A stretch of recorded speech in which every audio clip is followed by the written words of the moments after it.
like we always say, conspiracy theories are actually conspiracies. Yeah, But I mean, exactly. isn't it weird? Isn't it weird that everything that's happening is affecting us and not negatively affecting China? I'm Stephanie Keith. And I am Tara Manjekovic, and we are unapologetically outspoken. Hello, everybody, and welcome to this week's Freedom Friday. So, Stephanie, it seems like our feckless leader has once again stirred the pot with China. And last week, there was a Democratic fundraising event in California where he referred to Xi Jinping as the leader, as a dictator. And this clearly didn't go over well with the Chinese officials who were calling this statement a, quote, political provocation. So I looked up an article to find out exactly what he said at this event. And apparently he was talking about the incident with the spy balloon back in February that, as we all recall, he allowed to travel across the United States for several days before taking action. But during this fundraising event, he was patting himself on the back. And he said, the reason why Xi Jinping got very upset in terms of when I shot that balloon down with 2 boxcars full of spy equipment in it was he didn't know it was there.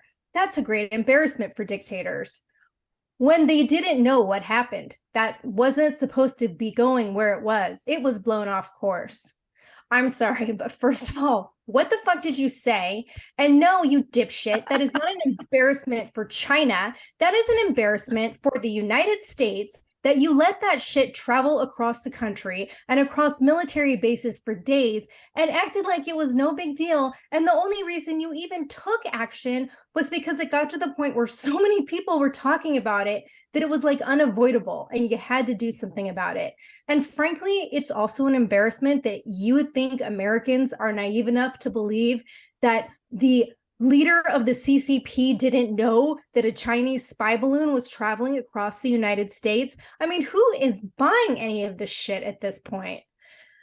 So anyway, according to an article in the Epic Times from last Saturday, the foreign ministry spokesperson, Mao Ning, said that Biden's statement, quote, seriously violated China's political dignity, end quote. But in true Biden form, he believes that this comment will have no real effect on our relations with China. And the best part is that this statement apparently comes on the heels of Secretary of State Anthony Blinken having made a trip to Beijing a few days beforehand.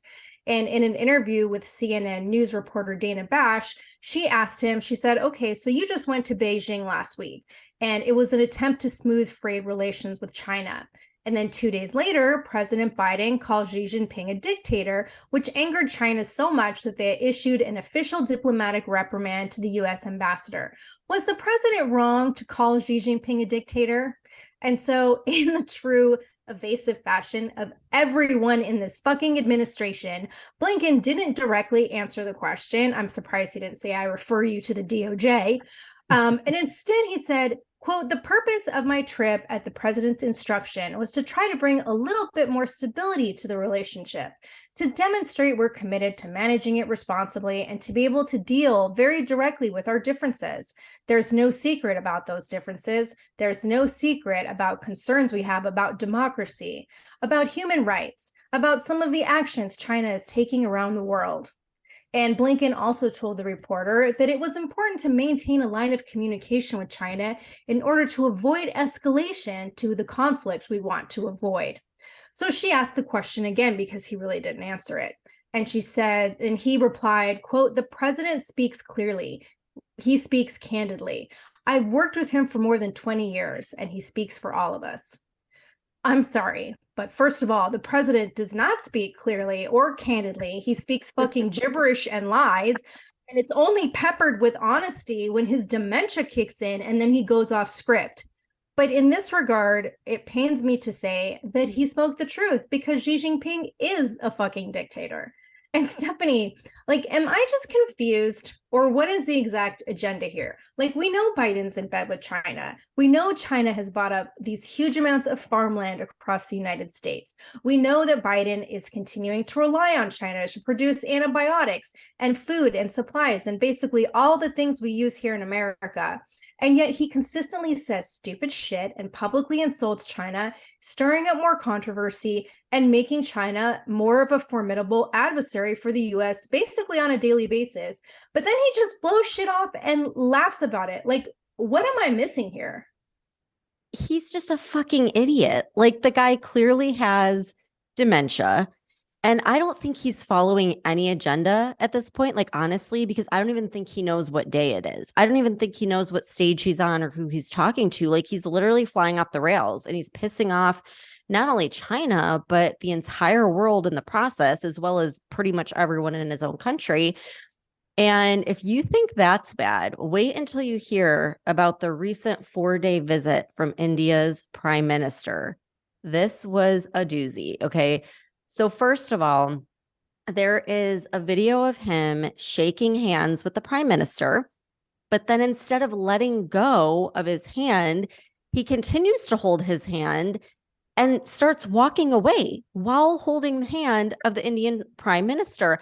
And he's walking like all close to him, like it's, like how you would hold hands with your spouse. And the Indian prime minister is like clearly confused and looking around desperately for someone to intervene.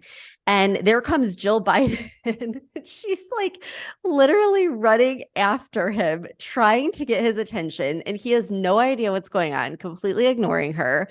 And so it's like he either forgot that he was holding the hand of the prime minister of India, or he thought his wife was next to him somehow and he was holding her hand, even though he was just shaking his hand.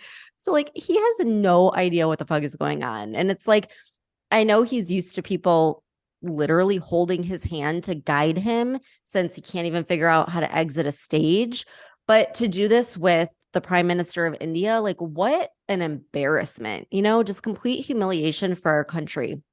It's like even worse than the whole Easter Bunny fiasco last year when like the Easter Bunny had to guide him because he forgot where he was. And so that wasn't all that happened. The last day of the prime minister's visit, they had a meeting with top American and Indian executives on talks about increasing cooperation between the two countries when it comes to artificial intelligence, semiconductor production, and space. And Biden completely called himself out. Like it was total like Freudian slip. So I'm just going to read directly from the official White House transcript so you guys can hear like what he said.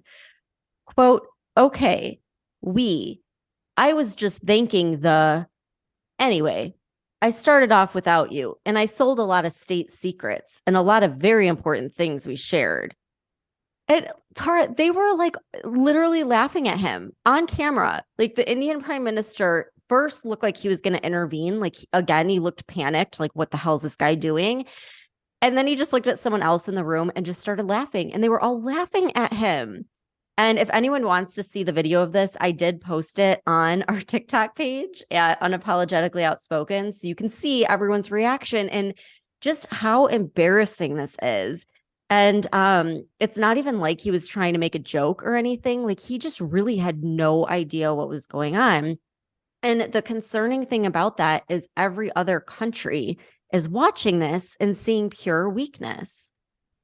Yeah. And well, it's not just weakness from Biden that these other countries are paying attention to. It's the whole administration. Because in that meeting that Blinken had in Beijing, the CCP flat out refused to resume direct military communications with the United States. And apparently Blinken repeatedly tried to talk about it and bring it up during the 2 days that he was there. And Chinese Foreign Minister Qin Yang, I know I always pronounce these incorrectly, but he reportedly told Blinken, quote, the relationship between China and the U.S. has encountered new difficulties and challenges since the beginning of the year. It's clear where the responsibility lies.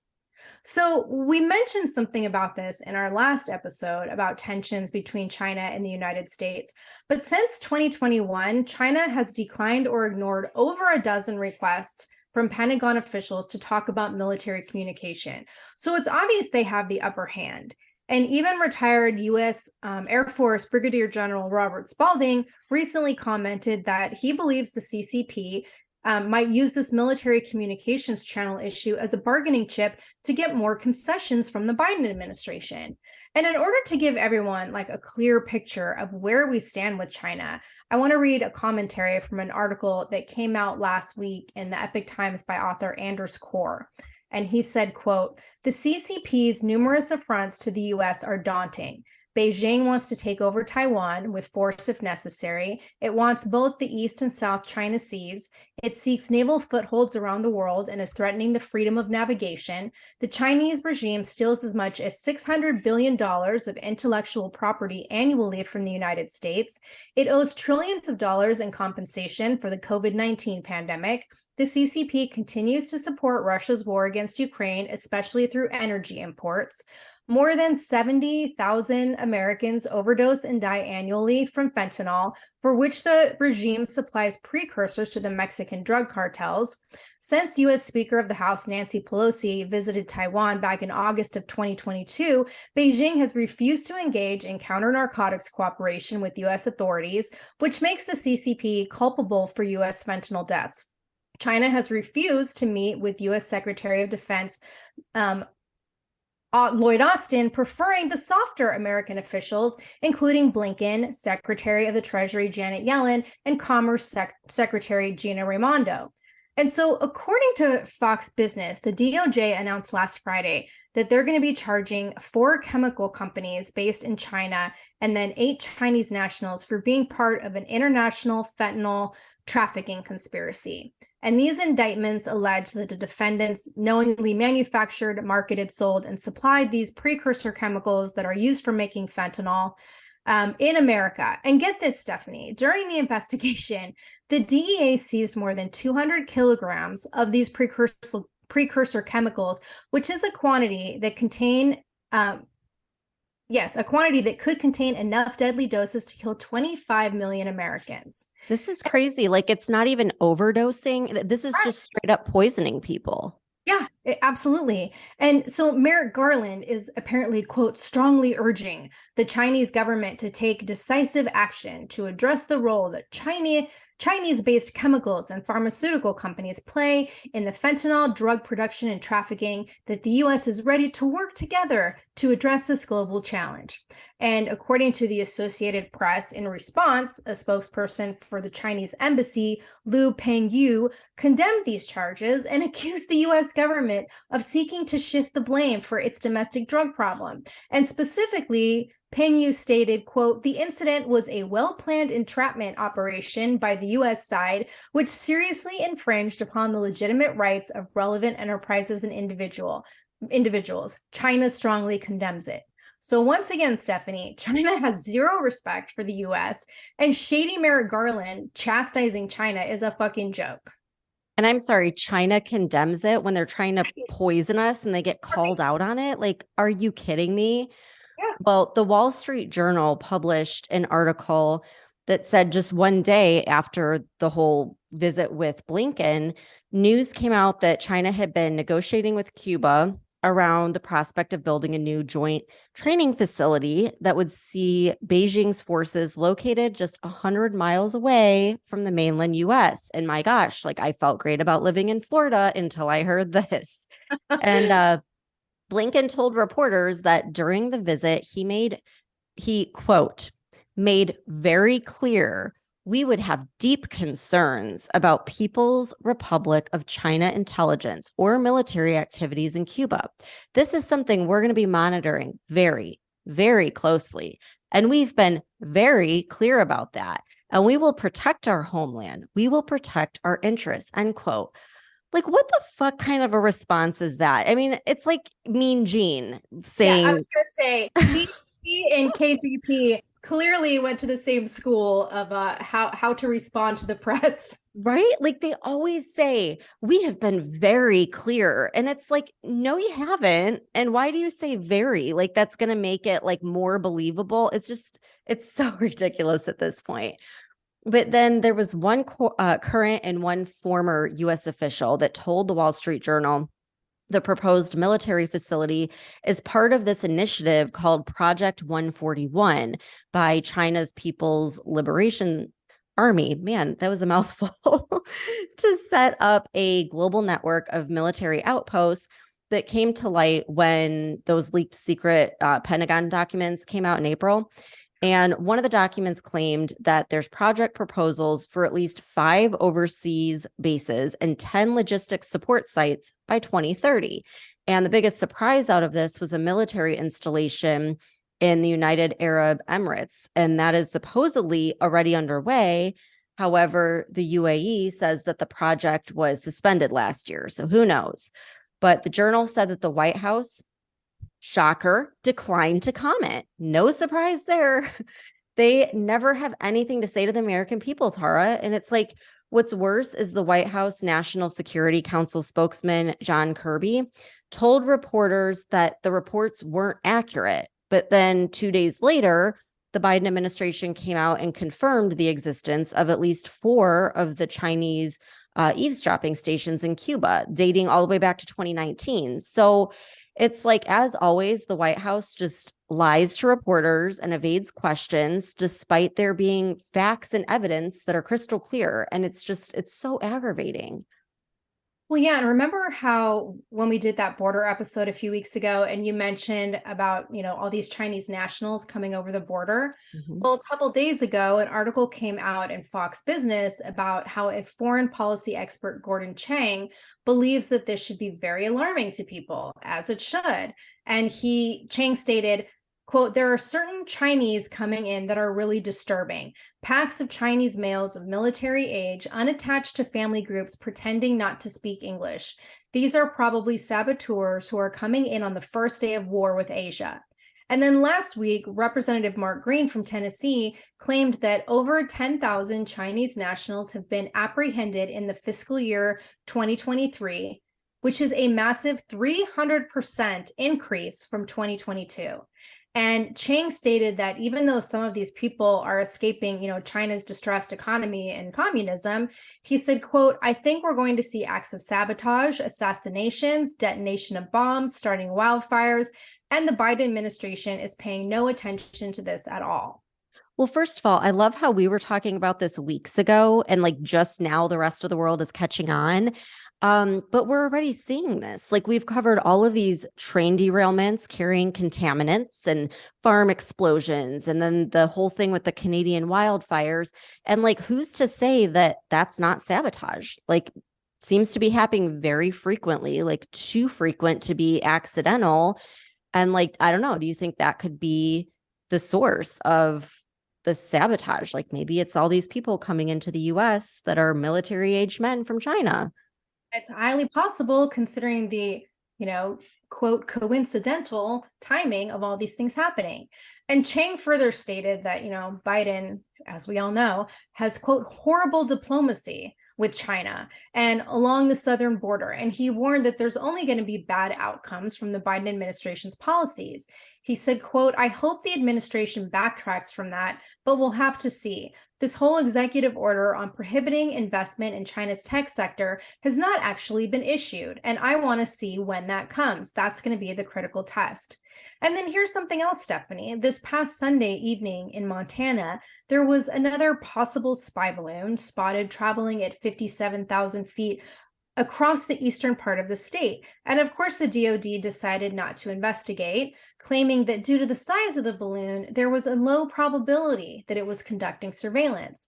So, according to Fox News, Representative Matt Rosendale, who represents the area where the balloon was spotted, he immediately contacted the DoD. He was told that they were aware of it and they weren't going to investigate. So he put out a statement saying, quote, "If the spy balloon in February taught us anything, it's that Montanans are vigilant and want to know what's flying over our state, and we will expose the Biden administration for not protecting us." And I love that. So in response, a tweet from NORAD, which is the North American Aerospace Defense, stated, hashtag NORAD is aware of reports of a high altitude balloon over Montana. The object is a privately owned civilian balloon registered with the FAA and operating within FAA regulations and requirements.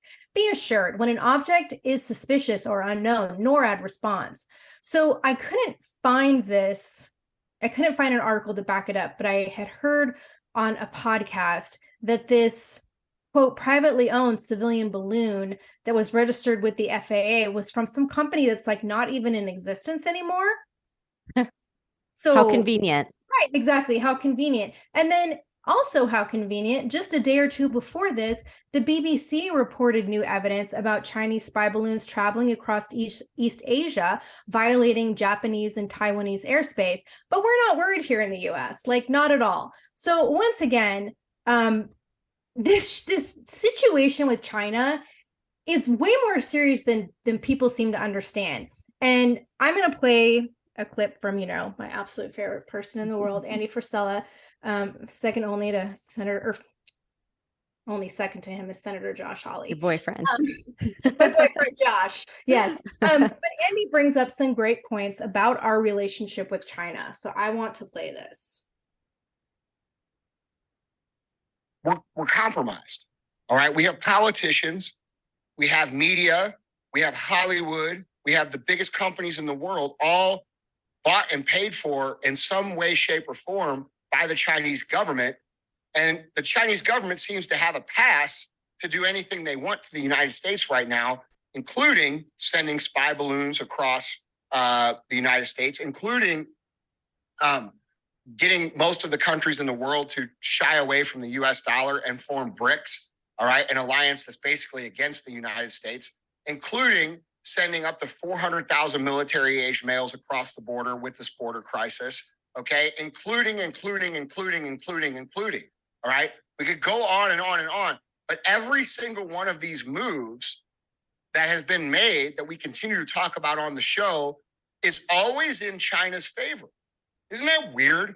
Like, wouldn't you think that if it wasn't intentional, that occasionally some of these things would go in our favor? Like, just by statistical chance? Like, do you really think it's a coincidence that all of these things are happening at once? Like, this is the thing that I can't wrap my brain around. Like, how can anyone observe what's going on right now and then look at the evidence that has been backed up over and over and over again? Like, Spalwell with the Chinese spy, right? Or Biden taking millions of dollars from the Chinese government and for policy decision change, which, remember, this thing with Ukraine and Burisma was a probe. Do you really think it was just limited to that? Right? We're not being told the whole story.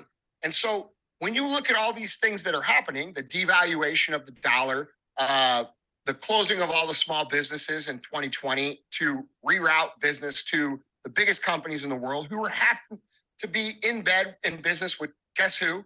With China, okay? The migrant crisis, the stopping of production of United States energy on day one of Biden being elected. We could go on and on and on. The crime in the cities, all of these things benefit this country and they hurt our country. And it's mind-blowing to me that people still think this is some sort of conspiracy theory. No, there's a difference between a conspiracy theory and an actual conspiracy. And that's what we're dealing with here. And until Americans wake the fuck up, which I think they are, but until they get loud and start demanding it, nothing is going to change. All right. It's like we always say, conspiracy theories are actually conspiracies. Yeah, but I mean, exactly. He nailed it with like the extent of what's been going on with China. And it's like he said, isn't it weird? Isn't it weird that everything that's happening is affecting us and not negatively affecting China? Right. And all this shit is allowed to happen here, and we just blow it off as an accident or a coincidence or pretend it never happened at all. Yeah. I heard an interesting conspiracy theory the other day where they were talking about just, the whole thing, World Economic Forum, the elites, whatever. And just how like all of these things that have taken place originally were supposed to take place by 2030. That was like their goal, the 2030 plan, right? Or agenda.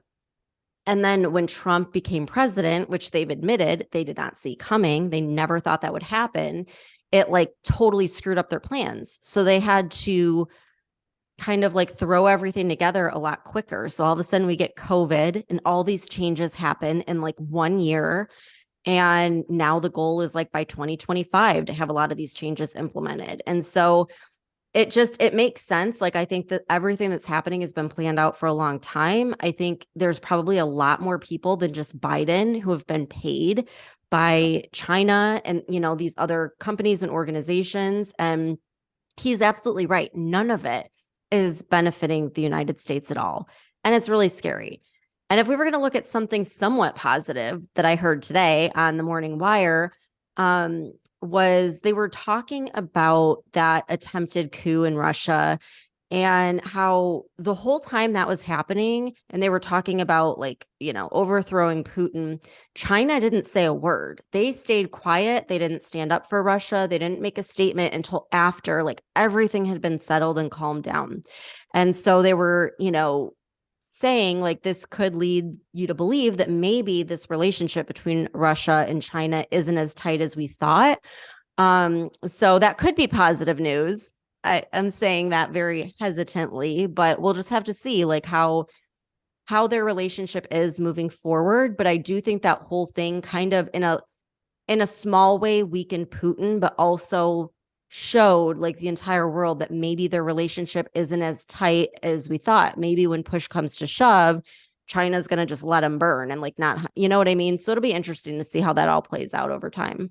Because they're too focused on flying spy balloons over the United States. They're too focused on going after us. Yeah. And that is, what Andy Frisella said about the BRICS nation. Like we haven't talked about that in a while. But, we did that episode where we talked about BRICS uniting to get off of the dollar for oil. Well, then when I hear this today about Project 141 and how these same countries, they're uniting on a military front. Mm-hmm. This is just, I feel like this should be talked about everywhere, but no one's talking about it. There's always a distraction.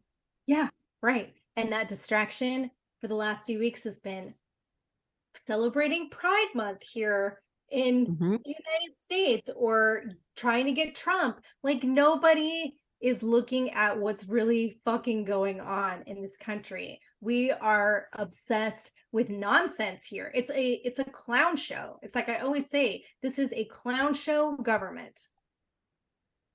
Yeah, it's fake. It's a theater production. That is, I'm telling you, like that's my conspiracy theory. And we're going to see 6 months from now, you're going to be like, holy shit, wow, she was right. It was a play. But yeah, it's crazy. It's wild. But I'm glad we did this episode. I think we need to stay on top of the real issue here because clearly our government isn't talking about it with us. And there's so many other distractions that the news is throwing out there to keep everyone off of what's really going on. So we'll keep everyone posted on this. I hope you have a great weekend and thanks for tuning in. If you enjoyed this episode, share it with a friend, and don't forget to subscribe to the podcast so you get our latest episodes every Monday, Wednesday, and Friday. And if you could, please rate and review the show. We are going to be reading every single review, and I would love it if you hopped over to Instagram at Unapologetically Outspoken and say hi. We want to see who's out there and start a conversation, plus get all of the topics that you want us to talk about next. Thank you so much for tuning in, and we'll see you next time.